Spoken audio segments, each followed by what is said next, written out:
हमारे साथ जुड़े हुए हैं मनीष कुमार सिंह, जो कि दिघल बैंक पंचायत के पैक्स अध्यक्ष के रूप में उम्मीदवारी हमने पेश किया है आज। जी तो सबसे पहला सवाल आपके लिए ये है कि आपके पिताजी इससे पूर्व में जी जी वो संचालन कर चुके हैं अपने पंचायत का। जी। तो अब आप जो है नामांकन आज किए हैं, तो आपको कैसा अनुभव प्राप्त हो रहा है?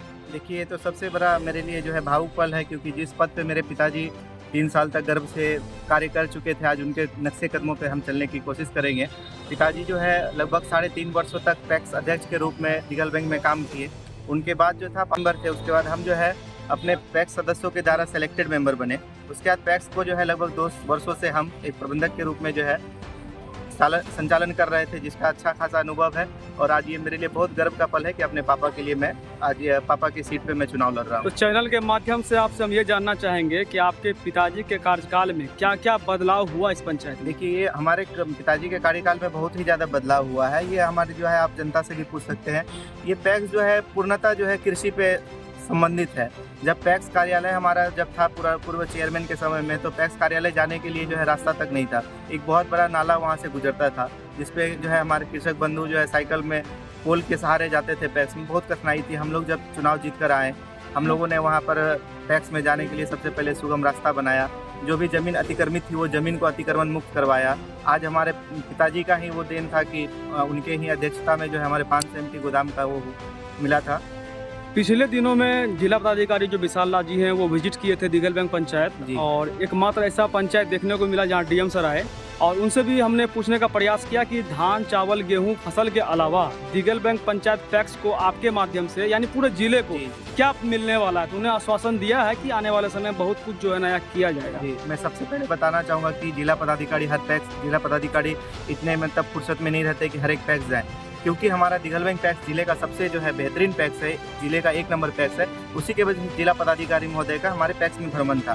दूसरी बात ये रही कि पैक्सों में जो है बहुत सारे काम हैं। जैसे पैक्स में जो है अभी मैं मैं फार्मासिस्ट कंप्लीट कर लिया हूँ। जन औषधि केंद्र के अभी हमारा संचालन होना है। जन औषधि केंद्र के हिसाब से जो है हम लोग सस्ती दरों पर जो है अपने किसान भाइयों को, अपने आमजनों को जो है हम लोग सस्ती बीज उपलब्ध करवाएंगे, सस्ते रेट पे दवाई उपलब्ध करवाएंगे हम लोग। उसके बाद जो है हम जो पैक्स में अभी नई तरह से जुड़ा हुआ है, तो डीलर वगैरह तो आमतौर पे चल ही रहा है, उस पर हमारा फोकस नहीं है। हमारा फोकस है कि हम लोग जो है कृषि में जो भी अनुबंध पे जो है जो बड़ी बड़ी कंपनियां होती है, वो पैक्स के थ्रू आएंगी और वो अपना खेती करवाएंगी। लगभग 200 से 400 बीघा के रूप में हम लोग खेती करवाएंगे। कंपनी आएंगी, वो अपना सारा कुछ इन्वेस्ट करेंगे। खेत सिर्फ किसान का रहेगा, सारा इन्वेस्टमेंट बाहर रहेगा, और वो लोग जो है जब यहाँ से जाएंगे तो फसल की अच्छी कीमत लेकर जाएंगे। दिघल बैंक पंचायत के कुछ लोगों के द्वारा कमेंट पास किया जा रहा है कि मनीष कुमार सिंह अभी कम उम्र का है, तजुर्बा नहीं है, तो ऐसे समर्थकों को आप क्या कहना चाहेंगे? देखिए, तजुर्बा जो होता है वो उम्र से नहीं होता है, वो काबिलियत से होती है। अगर वैसा ही रहता तो हम लोग किसी काम के लिए हर चीज़ में बूढ़े बुजुर्ग को ही खोजते। यहाँ हमें कोई उपदेश नहीं देना है। पैक्स अब जो है नई तकनीकी व्यवस्थाएं आ गई है। आज जो है 133 पैक्स और 8 व्यापार मंडल है, 141 व्यापार मंडल है। और मुझे लगता है कि अपने कार्यकाल में मैं सबसे कम उम्र का था जो कि पैक्स को संचालन कर रहा था प्रबंधक के रूप में। आज हमारा जिला 1 नंबर पे आ गया है, क्योंकि टेक्नोलॉजी जो है वो नवयुवक ही चला पाएंगे। बूढ़े बुजुर्ग की बस की बात नहीं है कि वो नए टेक्नोलॉजी को कर पाए। जिन्हें मोबाइल ही नहीं चलाना आता, वो बड़े पैक्स क्या चलाएंगे। और पैक्स हमारा छोटा कारोबार नहीं रह गया है। हमारे रहते रहते 3.5 करोड़ का पैक्स में ईयरली ट्रांजेक्शन हो रहा है। और क्योंकि हम लोग जो है, मेरे पिताजी जो है पूर्ण अध्यक्ष नहीं थे, जिसके वजह से बहुत सारी चीज़ें हमारे पैक्स में उपलब्ध नहीं थी।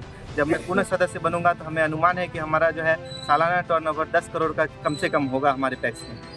थोड़ा हटके ये सवाल आपसे हम पूछने का प्रयास कर रहे हैं कि बीते 2 दिनों से देखा जा रहा है कि पूरे प्रखंड क्षेत्र के जितने भी पंचायत से उम्मीदवार यहाँ पहुँचे हैं प्रखंड मुख्यालय में, उनके पीछे एकदम जन सैलाब रहता है, लेकिन आपके पीछे गिने चुने मात्र लोग ही दिख रहे हैं। इसका कारण क्या है? देखिए, बहुत हास्यास्पद बात जो आपने कही है पत्रकार जी। ये जो हमारे सामने में देख रहे हैं, तो आप इसमें ना कोई पब्लिक है ना कुछ है। ये लोग भी जो है सदस्य के उम्मीदवार है, इसीलिए आए हैं। हम अपने जो है गार्जियन के रूप में अपने बड़े भाई गणेश सिंह को लाए हैं, समर्थक के रूप में श्रीराम शर्मा, और प्रस्तावक के रूप में जो है हमारे साथ है। पैक्स क्या है? पैक्स कोई राजनीति की चीज़ नहीं है। पैक्स कृषि पर आधारित है।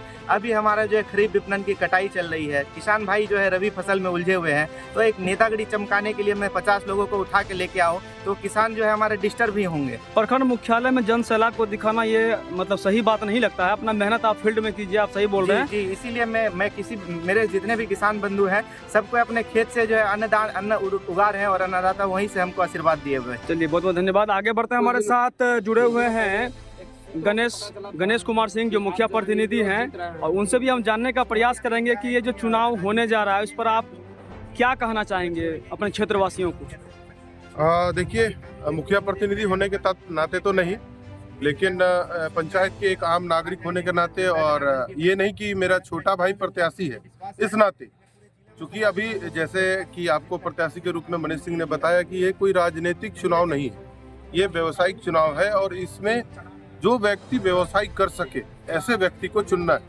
अब जैसे कि पैक्स का मुख्य जो काम है वो है खाद बेचना, धान अधिप्राप्ति करना, और जो भी किसान से जुड़े संस्था है, जैसे ऋण उपलब्ध करवाना किसानों को। आपको याद होगा कि पहले बहुत सारे पैक्स में लोन चलता था, लोगों को मिलता था, लेकिन अभी सारा ठप पड़ा है। उसका मुख्य जो कारण है वो कारण है कि पैक्स अध्यक्ष का पढ़ा लिखा नहीं होना। अभी खाद का अगर आपको लाइसेंस चाहिए तो बिहार में एक लॉ है कि आपको बीएससी एग्रीकल्चर या बीएससी केमिस्ट्री अगर आप होंगे तो ही आप खाद के लाइसेंस धारी हो सकते हैं। तो अगर हम ऐसे व्यक्ति को पैक्स अध्यक्ष बना दे जिनके पास में लाइसेंस के लिए वो योग्यता ही नहीं हो, वो बीएससी एग्रीकल्चर नहीं हो, वो बीएससी केमिस्ट्री नहीं हो, तो उसकी खाद की ही लाइसेंस नहीं बनेगी। जब खाद का लाइसेंस उसका नहीं बनेगा तो फिर वो किसानों के लिए कैसे खाद लाएंगे और कैसे खाद का वो वितरण करेंगे। तो ये जो चुनाव है, देखिए, चुनाव में तो हर चुनाव में जाति पाति धर्म के आधार पर लोग अपने प्रत्याशी को बांटते और छांटते रहते हैं, लेकिन इस चुनाव में एक आम आदमी होने के नाते मैं अपने ही पंचायत में समस्त पंचायत के लोगों से आग्रह करूंगा कि आप ऐसे प्रत्याशी को चुनिए जो शिक्षित हो, युवा हो और डिजिटल दुनिया से जुड़ा हो, क्योंकि पैक्स जो है अब लेखा जोखा कलम किताब से होने वाला नहीं, अब जो है वो कंप्यूटर से होने वाला है। तो जो कंप्यूटर का जानकार है, जो आपका पैक्स अध्यक्ष कंप्यूटर चला सकता है, वैसे व्यक्ति को पैक्स अध्यक्ष चुनिए, अन्यथा कोई। अच्छा, मेरा अगला सवाल ये है कि आपको लगता है कि आप अपने पंचायत से जातिवाद जो है वो आप मिटा चुके हैं अब तक? देखिए, ये कहना मतलब बिल्कुल इसका हम प्रमाण दे सकते हैं। अगर जातिवाद समाप्त नहीं होता तो मैं अकेला घर राजपूत हूँ, मेरी जाति का अकेला घर है, और मैं वर्तमान में अभी मुखिया हूँ, पहले प्रमुख रह चुका हूँ। हमारे ही घर से सब कुछ है। अभी मनीष पहले हमारे पिताजी पैक्स अध्यक्ष थे और पुनः हम लोग पैक्स अध्यक्ष के लिए नामांकन कर रहे हैं, और लोगों का जो आशीर्वाद और भरोसा हम लोगों पे है कि पुनः हम लोग फिर पैक्स अध्यक्ष बन के इस पंचायत का सेवा करेंगे। कितना प्रतिशत लग रहा है कि आगामी पैक्स चुनाव में हिंदू और मुस्लिमों की जो भागीदारी रहेगी वो बराबर में रहेगी? देखिए, हिंदू मुस्लिम की जहाँ तक बात की जाए तो सीमांचल का जो यह अपना किशनगंज क्षेत्र है, यहाँ हिंदू मुस्लिम की अगर बात होती तो डॉक्टर दिलीप जायसवाल जैसे व्यक्ति यहाँ से लगातार एमएलसी नहीं चुनते। तो गंगा जमुनी तहजीब की बात अगर की जाती है तो किशनगंज से की जाती है।